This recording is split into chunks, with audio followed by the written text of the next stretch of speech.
everyone. It's a pleasure to see everyone here today for our first session with Nancy, acquisition specialist. She takes pride in her creativity and determination, works hard to achieve her goals, and constantly step outside her comfort zone. She has joined us today for a discussion on Tsaheylu between organizations and employees in the tech industry. Nancy, I'll just hide myself and the stage will be all yours. Okay, thank you, Shafu. Okay, so hi everyone. It is my pleasure to be a keynote speaker for the Netherlands Virtual Tech Job Fair today. So I would like to voice my thoughts about Shahilu, um, um, the, the bond between the organizations and employees in the tech industry. So in my speech, I will also share some useful tips for companies when it comes to attract and retain talents, and also for job seekers when it comes to finding the company that suits you best. Okay, so my name is Bang and you can call me Nancy. I'm from Vietnam and currently I'm a talent acquisition specialist at BlueRock TMS. So if you have not heard about BlueRock before, so we are the SaaS company that provides operative and analytical TMS solutions to optimize supply chain and logistic challenges. So from an HR perspective, I have been wondering like what keeps people motivated and passionate about what they are doing and what keeps them staying committed to their job and also their current employers. And I believe that everyone has great potential and life is about finding what you master at. So what's so special about Shahilu that I will convey to you today? So like friendship, love, or other relationships, I believe there is a connection between employer and employee. That's what I want to refer to the Shahilu, the bond. So if you already watched the film Avatar, you're definitely familiar with the term Shahilu. So what is a Shahilu between the organization and employees? So if the answer is a contract, well, I couldn't agree more, but for sure, we all mean beyond that. So unlike Shahilu, the bond between employer and employees hardly lasts a lifetime, regardless of the existence of a permanent contract. But instead of complaining or frustrating about impermanence, why don't we all take the effort to make the best out of the employment time?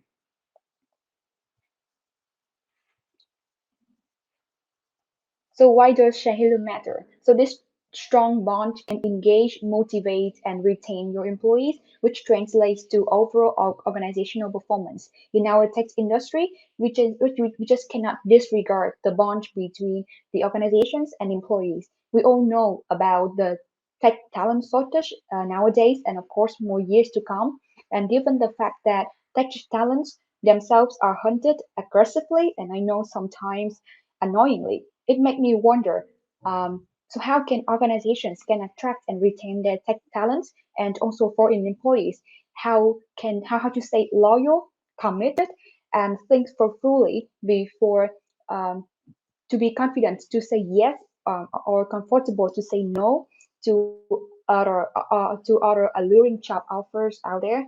So whether you want to uh, reject the new job offer and stay, or accept the new job offer and leave your current employer? Have you ever wondered what type of stayers you are?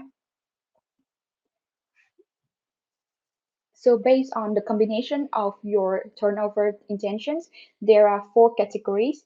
And I believe that the bond between organizations and employees is one of the factors that can influence your category. So when was Shahelu born? Frankly, it's not from the moment you signed the contract. The bond was born when there was a joint interest between organizations and employees at the beginning of the hiring stage. So when the candidate is eager to apply for the vacancy and the organization is interested in the candidate's profile, then there is a mutual effort to create the bond. So normally, depending on your selection process, it could be a screening call, video call, or an AI interview. So whatever it is, we need to successfully manage home based on my experience. So first of all, honest. So when you grasp the expectation of the candidates, so it is crucial to be honest to share how it aligns with what the organization can offer. So it is when you can ensure you attract talents in the right way. And for instance, like when a candidate appears to be a structured and rigid person, As an HR or an employer, you need to be honest to mention that in a small or fast growing companies, it is important to be flexible and be able to deal with chaos. So at the same time, candidates should also be honest in their answers, which means that without trying to give a perfect answer or something interviewers want to hear, because in the end, it also makes sure that you will land in the organization that fits you. Secondly, open-minded. So it refers to how willing people are to consider other perspectives or to try out new experiences. So both employer and candidate should try to recognize and respect each other expectations. So deep listening and understanding is highly prioritized. Because as the old saying goes, that we usually don't understand things as they are, but as we are.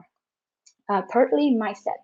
So mindset is defined as the set of attitudes or beliefs that we hold. So mindset is actually everything because it influences what we do, how we feel, how we think and experience. So by having a brief impression of the current mindset, the employer can imagine how the candidates will deal with different things. For example, in a fast-growing and innovative company like BlueRock TMS, we expect people to have a growth mindset as they can proactively learn and develop themselves. They are also flexible, responsible, creative, and also eager for further improvement. And last but not least, expectation. So in the first recruitment stage, HR should manage expectations by providing the candidate with helpful information. It involves what they can expect from the job responsibility and what it's like to work at your company. At the same time, as a candidate, you also need to be proactive in sharing and reflecting your expectations for the organization by having a clear vision of your interests and also your priorities, both on personal and professional level. And do not hesitate to ask questions to understand to what extent that the organization can meet your desires.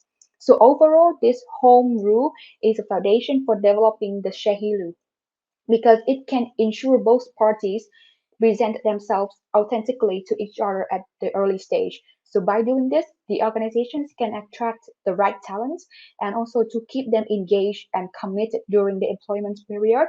And at the same time, the candidates can also conclude if this organization is what they've been looking for among other multiple job offers they receive. But have you ever wondered about like the signals when something is going wrong in the Shahilu between organization and employees? So based on my experience, I hope the list may possibly resonate with you and definitely you can name more of them, but it's never too late to fix whatever is broken. So what can you do as an employer and what can you do as an employee? So in order to nurture the bond and resulting in a win-win situation, it is important to have the reciprocal effort from both sides. So for organizations, first of all, working environment. Can you describe your working environment? Make sure to describe it as it is, not how you want it to be. So do you think that your employees feel comfortable to be who they are at work or on the day-to-day interaction with colleagues at work, either on site or online, really influence the Shahilu. So imagine that if the employee works in the team and he feels isolated and doesn't have a sense of belonging, so how could he say he has a bond with his company? Secondly, transparent communication. It is important to keep the employees updated with what's going on in the organization. So whether it is a new vision or possibly business challenges. So employees should see themselves in the big picture and how they can make an impact. Last but not least, intangible rewards. You should reconsider how you show appreciation for an employee's effort. So tangible rewards like pay raises or bonuses can be easily matched by your competitors. So it is important to understand from employees' perspectives what they value in the relationship with the organizations by taking intangible rewards into consideration. For example, like flexible working hours, compliments from superiors, or personal development opportunities. And and as an employee, first of all, it's important that know what you want from your job right now, that you can have your own vision, and you know that what skills you want to develop further and how you see yourself in the upcoming years. So you should communicate your vision with your supervisors and see how you can align with each other. So secondly, speak your mind. Do you think that something is not right or needs further improvement?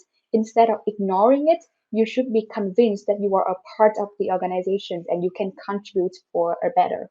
And last but not least, constantly aware of your feelings. So recall the time that you had a long day at work, and some days you go home with a really high energy level, and some days you just feel like, wow, thanks God, I'm done. So have you ever wondered why you feel that way? So from now on, when someone asks you, how was your day at work? Be attentive to see how you answer them. So overall, I believe that we can strengthen Tsaheylu between organizations and employees by ensuring both parties can grow together. And I believe that employees would like to commit to the organizations when they are supported to find meaning and purpose in the work they do, and if their work can also align with their life purpose. And how can organization help their employees to find and live their life purpose at work? So as we spend most of our time working, it is important that we enjoy it. So I have written a self-coaching book about life purpose and work, and also created a brochure to have organizations support employees to find and live their life purpose. If it sounds like something that interesting to you, you can download it via the QR codes on the screen. And these are the products for my own fundraising project for the Self the Children organization. So you can donate via the link on the screen as well. And Okay. I'm not sure that people can still scanning, or but I will put the link later. So I think that's already the end of my speech. So the takeaway is that I hope you can answer for yourself these three following questions, and I think that's pretty much it. So thank you a lot for your time today, and I hope that I provide some helpful information. And I would love to connect with you. Thank you so much, Nancy. It is really indeed amazing. And we do not have much time, but I would like to Yeah, have one question on the stage. That is, yeah. what questions do employer likes to hear? Uh, what questions do employers like to hear? Uh, you mean yeah, I think for so far as I experienced, the question that would sounds interesting to employer is that you need to ask about first of all the working no no sorry first of all the requirements of the role. Hmm. So it shows that you already see all the requirements there on the job description, but it's nice if you pick one or two bullet points of the responsibility on the job description and ask more information about it to show the employer that you actually have a genuine interest in the role, and also show your genuine interest in the whole company as well. So maybe you should pick some information on the job description or the company website and ask more about that topic or that aspect. So in the end, it's more like show your genuine interest in the role itself and the whole kind of organization. Okay, thank you so much. If you want to Yeah. take another question, here it is. Is often portrayed the wrong way. Help me with the do's and don'ts.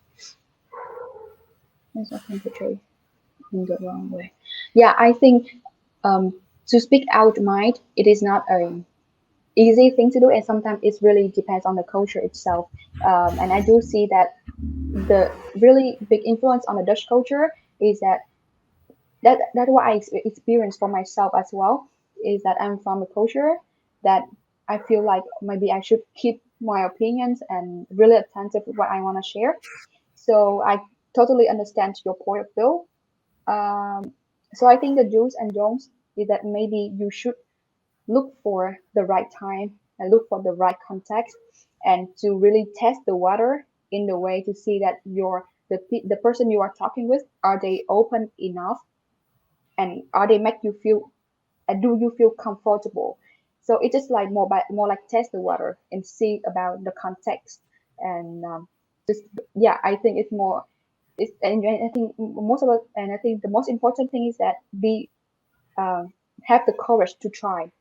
Um, if you try one or two or three times, then you feel like, oh, you're more skilled in, okay, I know how the water like, I know how these are signals that the person are welcome for my ideas. So I think we just should give it a try and see how it goes. Thank you so much, Nancy, for answering. And it would the session itself is very great in terms of and amazing to hear. Thank you so much for joining, and thank you so much everyone for joining. We are Yeah. just ending the session now. Okay. Thank Thank you. you very much for your time, everyone.